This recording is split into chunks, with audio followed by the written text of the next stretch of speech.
Hello, beautiful souls. Welcome back to Channel Your Light, Own Your Intuitive. I want to do a summer solstice reading for all of you beautiful viewers. We're going to ask 3 questions, apparently, like we normally would with beautiful card pulls.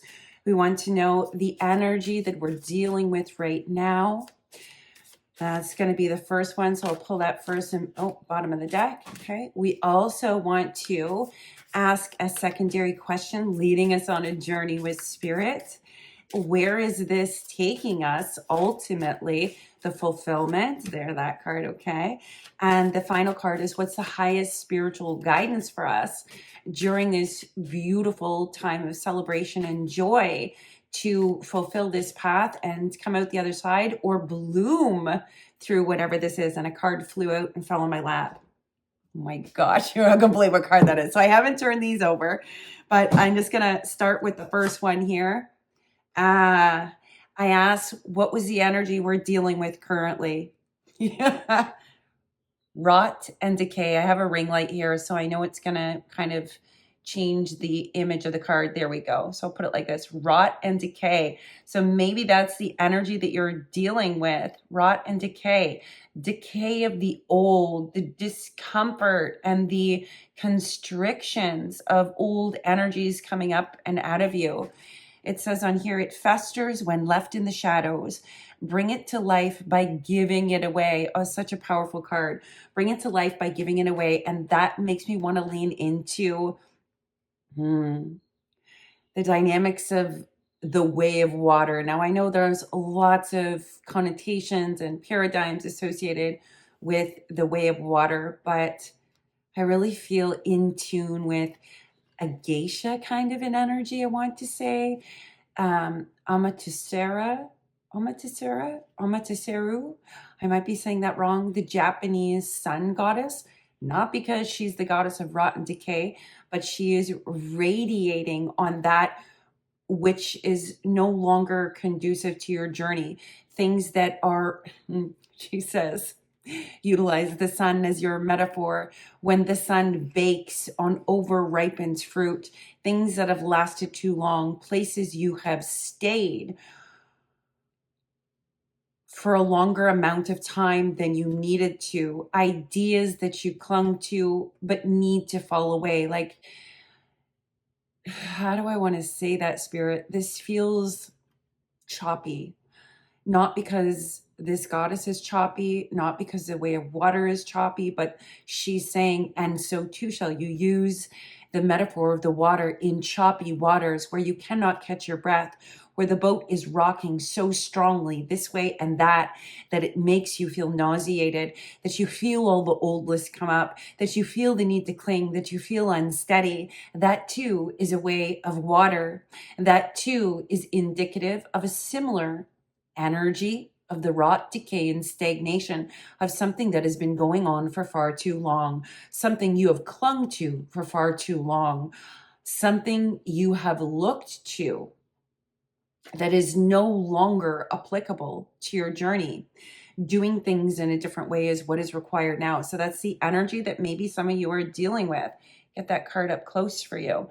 This rot and decay. I also want you to notice she's got flowers in front of her eyes. Now, summer solstice is also Litha, which is a season of the witch, I guess you could say. And this is the Seasons of the Witch deck. But Litha is summer solstice. They're both the same thing. There's multiple connotations. There's multiple goddesses. There's multiple gods and deities that you might attune to for summer solstice. But I really want to hone into one. They're saying one of you on here is really connected to an earth goddess or an earth god, masculine or feminine, it doesn't matter. This message is for everybody. So to an earth deity or somebody who's very about the groundedness, and this and that are true.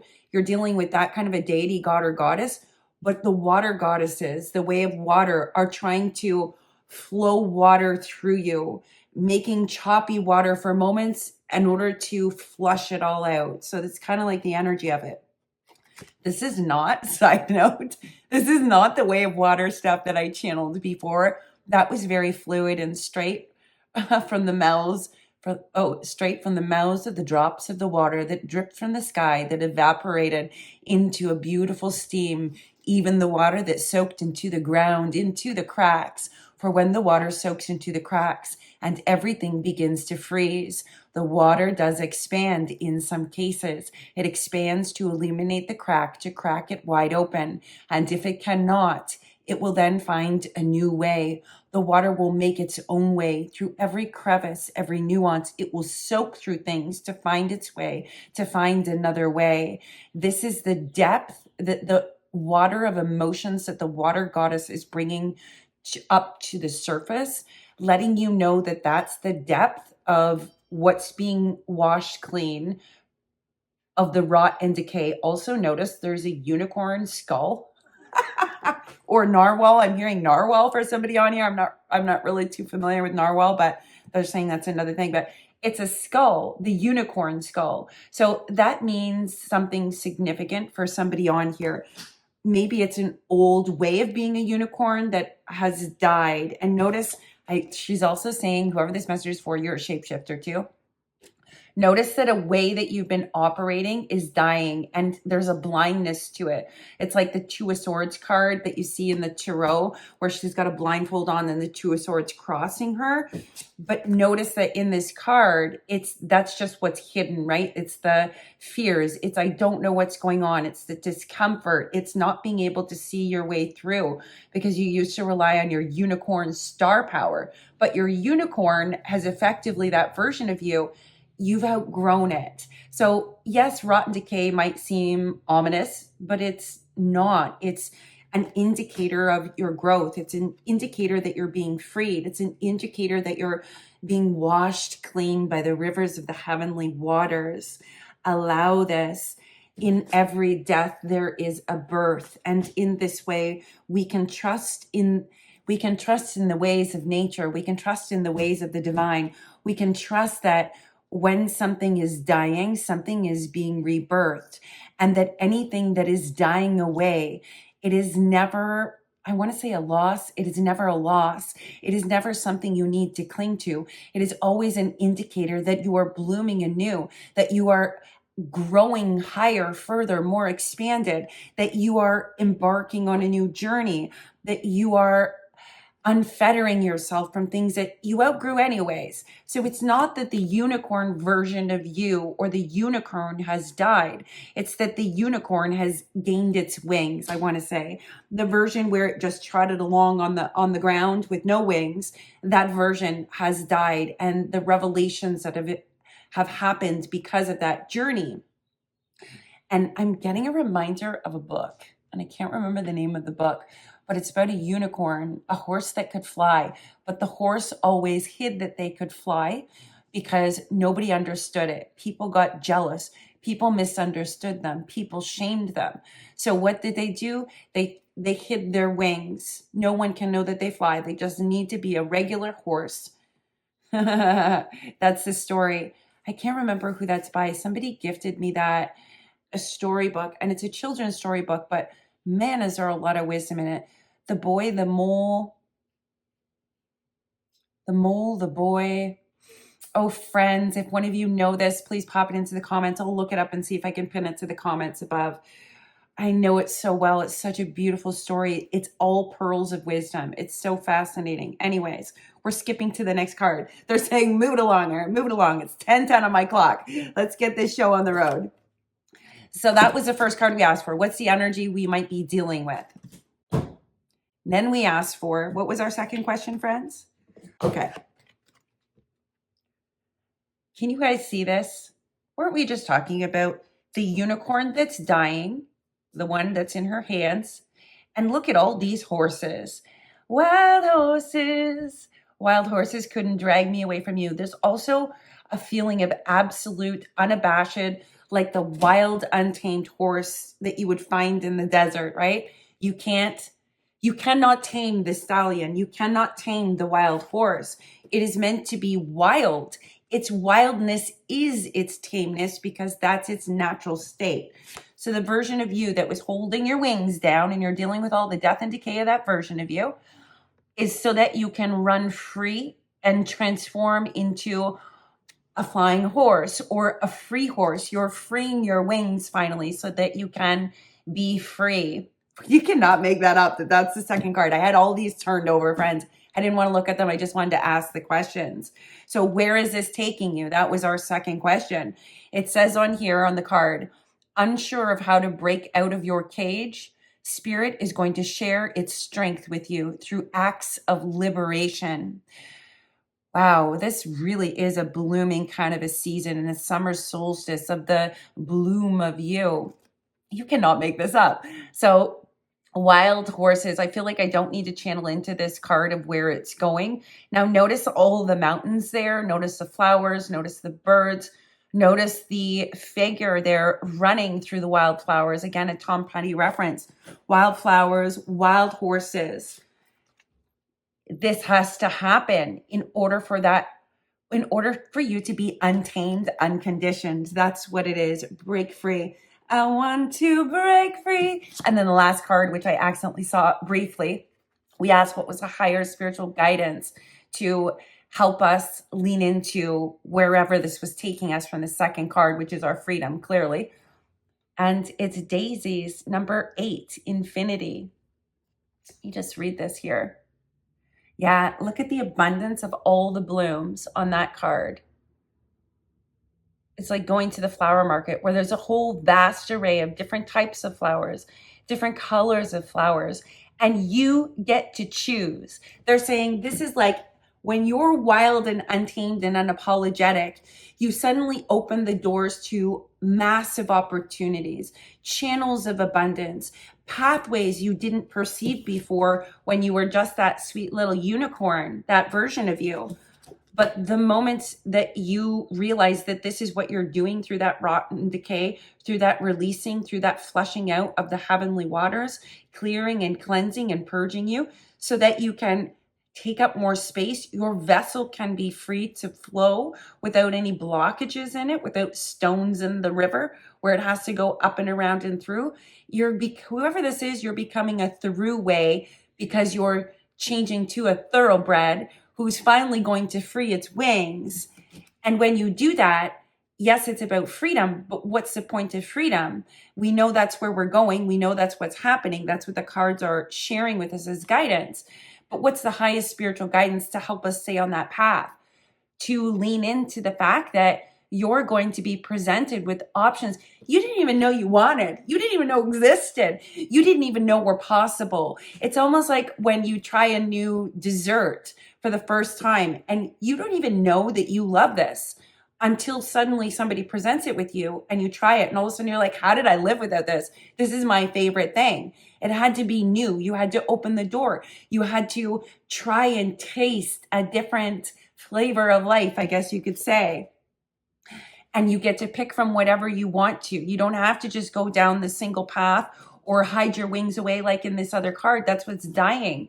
You're discovering the absolute, I'm hearing smorgasbord. I'm seeing harvest tables filled with cornucopias of food, flowers, drink, wine. It's very sumptuous. It's luxurious. It's got every kind of food you could ever want, every flavor, every culture. It's got every kind of flower. It's got every kind of scent, every kind of wine, every kind of water, turning wine into water or turning water into wine. I'm not sure why that's coming through. I feel like that's such a confirmation for somebody on here because it goes both ways. If you can turn water into wine, surely you can turn wine into water. And the water goddess is saying the reason we are referencing wine and water, although some may attune to it biblically, and this table, and this table as the Last Supper, that's so interesting. So maybe you're religious, maybe you attune to those stories, maybe that's been a really heavy or deep or profound or supporting story or narrative in your journey and in your experience. I'm not here to say it's right or wrong. I'm here to say, somebody's in their throat chakra over that. I was just about to say, I'm here to say, me, Erin, Spirit, the gods and the goddesses, the direct line, God calling, will you receive it, is this message. Notice that on the table, this harvest table is for everyone.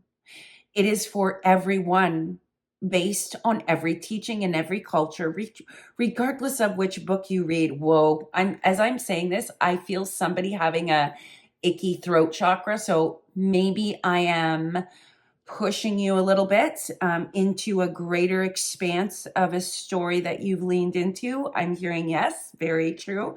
That's why we're showing this piece here where we're talking about this old version of you, not because the unicorn of you is dead, but you're about to get your wings and go free, which allows you to see the smorgasbord and the delights and joys of the different paths of life. And the infinity, the 8 in this card, is representing how they all flow into one another. And you will discover your path is not secular. Rather, it is so intertwined and so interwoven with all these other beautiful teachings and wisdoms and ways of being and ways of doing things. And that is the nature of the way of water. When they cannot evolve and there is a blockage in the way, it will soak and permeate through the soil. It will find the little cracks and crevices that flow along the veins of God or the veins or the roots of the tree. I'm supposed to reference the veins of God for somebody on here. I don't know exactly what that is supposed to mean. I don't feel the need to lean into it. I am simply to give that statement to one of you or to share it on here, and you can place it into where it fits into your life. I'm hearing let it permeate, let it integrate, let it seep through your DNA, let it dance in the mind just a little bit. The veins of God. We are all the life force energy and the veins of God. We are what brings life and nourishment to things. We are also can be what stops that life flow energy through the veins. And I'm getting Venus, Venusian energy as well here with Mary Magdalene arising and resurrecting a deeper, more truer nuance that some may come up against their fears with. When a version or a belief system that we have has died, sometimes we believe we must cling to it. But in truth, what's happening is it's freeing us so we can experience more of God, more of divinity in more places in the world, in more people, in more things, in more ways. Opening to be a vessel of God. I did not expect this to go to a biblical way. For all of you who are familiar with me, I am not religious and I have never read the Bible. So I'm just going to roll with these nuances and how they're coming through, because this is a message for somebody on here. Now, they're also saying just because you are not the person the message is for does not mean it is not a message that has value for someone else. We say this because sometimes in sharing a perspective and observing a message for another person, we become the witness who's able to take the observation and has the capacity, capability, and intellect to begin to see how it illuminates other things around them, about people, about the way the world works, about something to do with how they do things or their business or some vision that they have. This message is not intended to speak to you. It's intended to share with you a message from Spirit for a certain group of souls that will be viewing this channel in order for you to be able to have a deeper, greater understanding. There is deep and profound fear when a version of us dies. This is natural because that version of us existed with unconscious fears, unconscious limits that we didn't recognize. So as this version, this rot and decay happens, as our way of being is broken open, the limited way of being, fear naturally comes up because that was part of that actual state or way of being. And I love skulls. I'm hearing Kali Kapali is who I have coming up right now. The skull where you are effectively outgrowing and transcending a state of the I am presence, where the mind, the conscious, and the unconscious operate in a state of a physical being, emotional responses, and thought patterning, when those disillusions are broken open, Kalikapali arises with the skull.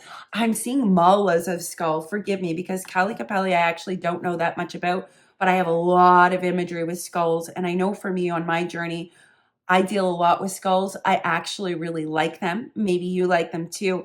But this reference of the skull, this idea that death is the end, fails to recognize that it is actually a beginning.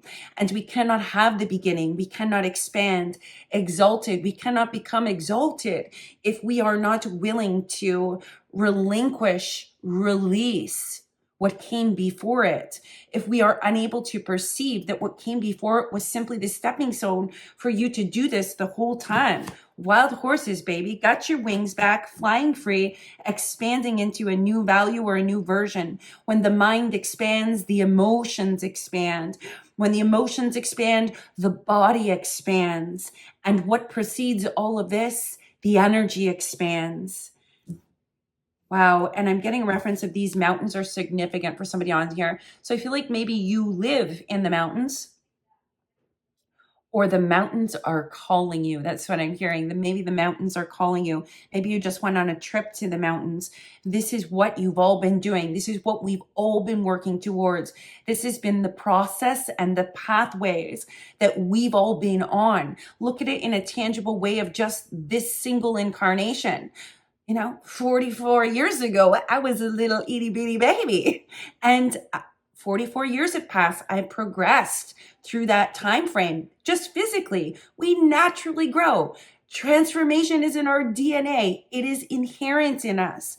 What we're doing is we're tapping into the alchemy of that transformation, the process that we're going through.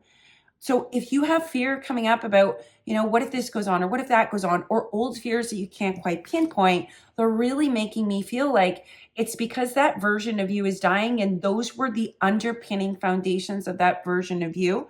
And sometimes we have fear of the unknown as well, because we've been conditioned or trained that the unknown is something to be scared of.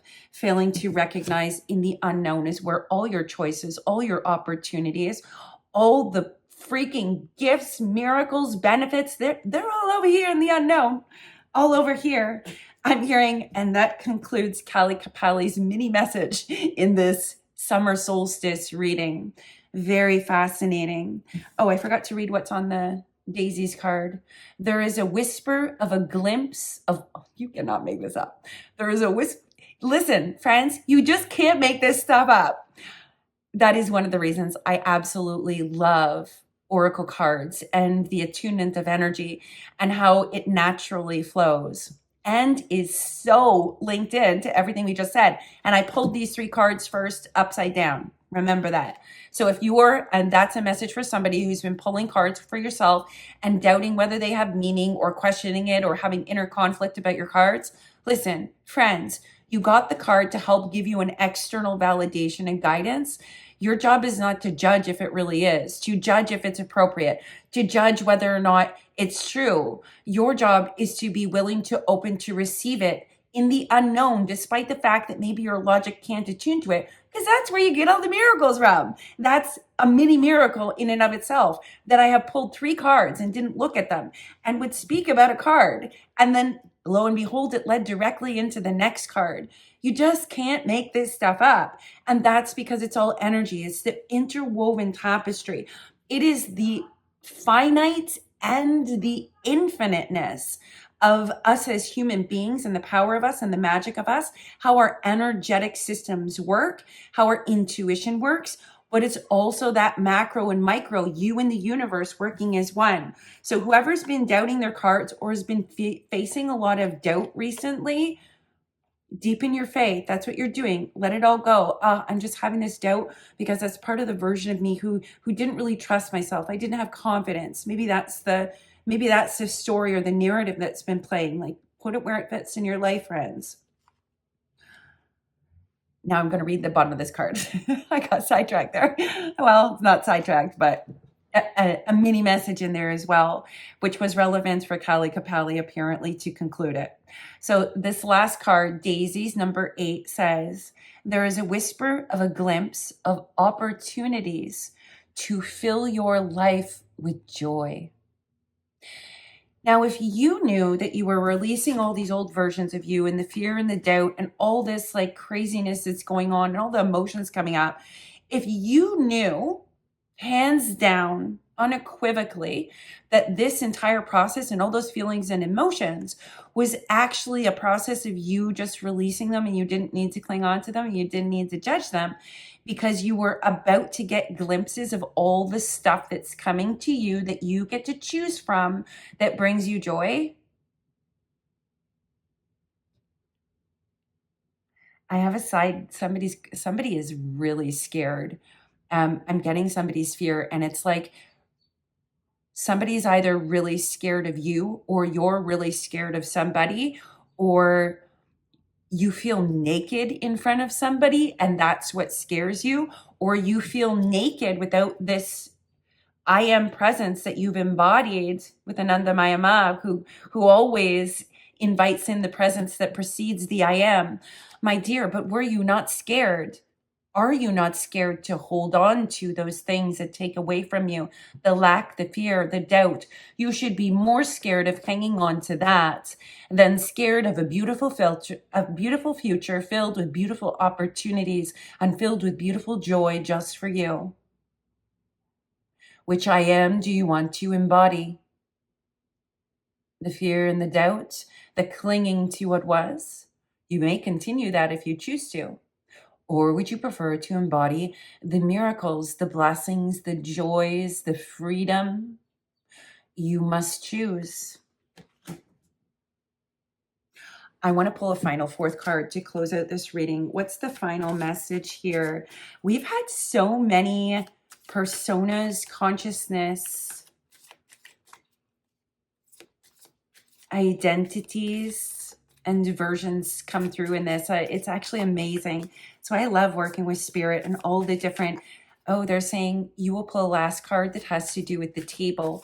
Go back to the table and notice that just as the table was filled with a smorgasbord of different ideas, different concepts, different ideations, different flavors, so too were all the energies that you tapped into. Now we have, I always view it as Ananda Mayama's counterpart, and that wasn't the way that it was in the real world.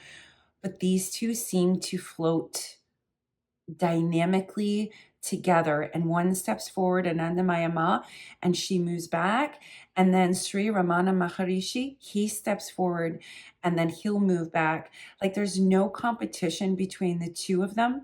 Neither indicates which is right or wrong. One does not add to the other. It's almost like they float in simultaneously, but one will take a back seat as the other comes forward, and the other will then take a back seat as the other comes forward. And Sri Ramana is settling into the energy, settling into the peacefulness, settling into the quietness. For the final card, the final message, my cards are upside down here. The final message, you need not figure it out. You need not cling to fear or doubt or worry. But if you sit silently and if you sit stillly in this moment, observe the emotions, view it as water, view it as divinity flushing it out of you. Release it with love and compassion. Hang on to nothing. Be in the stillness of the stars and the moon, the stillness of the night when all is quiet. Be in the hum of the core of the earth where there are no other sounds. The I am is calling you to try on a new I am. To embody a new I am indicates you have outgrown something. Last card to close this message, Sun Tea. I've never seen this card before, actually, despite having this deck for almost a year now. Sun Tea. Notice there's a snail there. The linger, the languidness, moving slowly, sipping tea. It says slow, you cannot make this up. Slow, intentional, delicious, interweaving with life, holds more magic than you think. And if that is not Sri Ramana, I do not know what is. And although the energies are different, and this may not be something that he would say in his incarnation or his lifetime, he's saying it is synonymous with the shh, slowing down, breathing, taking it all in, not needing to attach, understanding things rise and fall, the emotions rise and fall. There's also a reference of sun and tea. Sun is part of somebody's name. I'm not sure why or where that place is, but it's part of somebody's name, sun. And tea is also significant. Whether you drink tea, whether there is something sharing tea, I don't know why that is so permanently etched and imprinted in the energetic field. Somebody who drinks tea, maybe you read tea leaves, maybe you're a tea connoisseur, and I'm seeing an elephant with that. Maybe you're a tea connoisseur. Maybe tea is what you use to dye fabrics. Maybe you utilize tea as a way to gather with others, to share in the drink and the abundance and the bounty of tea. Notice that tea, before it's tea, it's simply water that's been, oh, te la, Sri Ramana, you are good. Notice that the tea is simply water, and you are all simply clear vessels of water until tea gets inserted and the leaves begin to steep and the color of the leaf begins to permeate the water, changing its flavor, changing its color. And this is how in consciousness an I am begins to be embodied. Think about the tea leaf or the tea bag or the steeping of an experience, that the tea is the experience you've had, which caused that beautiful clear slate of vessel of you to be embodied in a state of an I am. Now imagine he says, you've drank all that tea and the teapot is empty. Will you now choose to refill your cup and remake that same tea, that same I am, that same experience, because it is all you know? Oh, this is so good. He is so good. I love this.